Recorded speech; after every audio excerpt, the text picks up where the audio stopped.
นี่คือบริเวณภูด่านหลวงรูปปั้นภูด่านหลวงไว้ที่นั่นเลยตอนเข้ามันนี่ข้าปานคำประทงพาเบิ่งรูปปั้นภูด่านหลวงนะ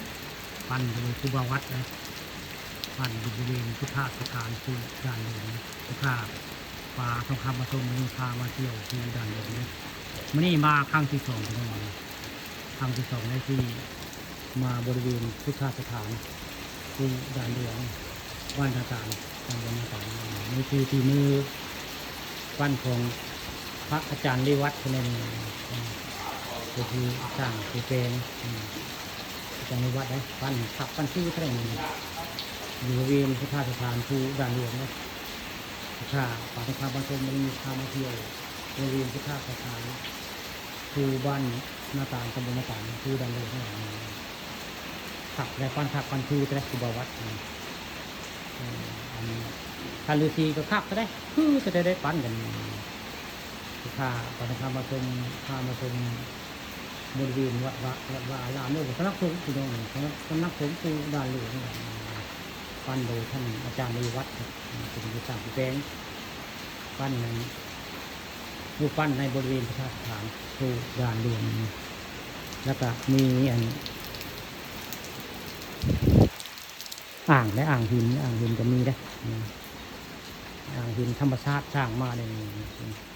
ย่างมาในกระเพาะอ่างหินภูด่านหลวงได้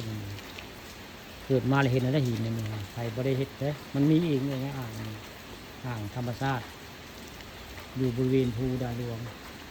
บ้านนาจางตำบลนาจางอำเภอตะงอนะพาป่าทองคำมาชมวันนี้พาหมู่มาเที่ยวภูด่านหลวงนะพาเพื่อนมาเที่ยวภูด่านหลวงนะ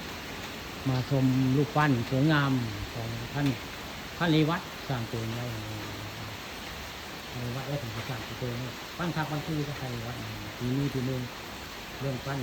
ไม่ต้องห่วงต้องยกให้ท่านลิวัฒน์เป็นผู้ปั้นที่สร้างแปลงอันนี้พุทธสถานภูด่านหลวงวันนี้พาท่านมาเที่ยว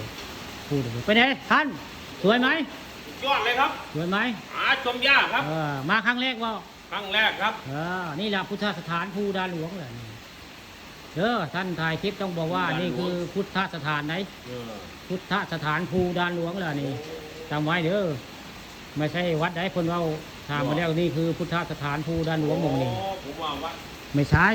หมู่นี้คือพุทธสถานภูด่านหลวงได้มีคนดูเลยไม่ได้ไม่ต้องไปไม่ได้หมามันมีหมาเยอะไม่ต้องไปคนเยอะหมานี่คนบอกนี่แต่มันมีหมาเดี๋ยวว่าเขามาจำจริงนี่บอกรู้แต่มันมีหมาเยอะไม่ต้องไปหมาเขามาอย่างไงไม่รู้เขาก็มาในวัดเนี่ยโอ้ญาติโยมเขาเจ้ามาโอ้ยพระเจ้ามาเป็นวัดตกเพื่อนตรงนี้น่ะพระเจ้ามาหาเฮ็ดเนี่ยมาอันนี้เป็นวัดตรงนี้น่ะอันเดียวกันอันเดียวกันสะอาด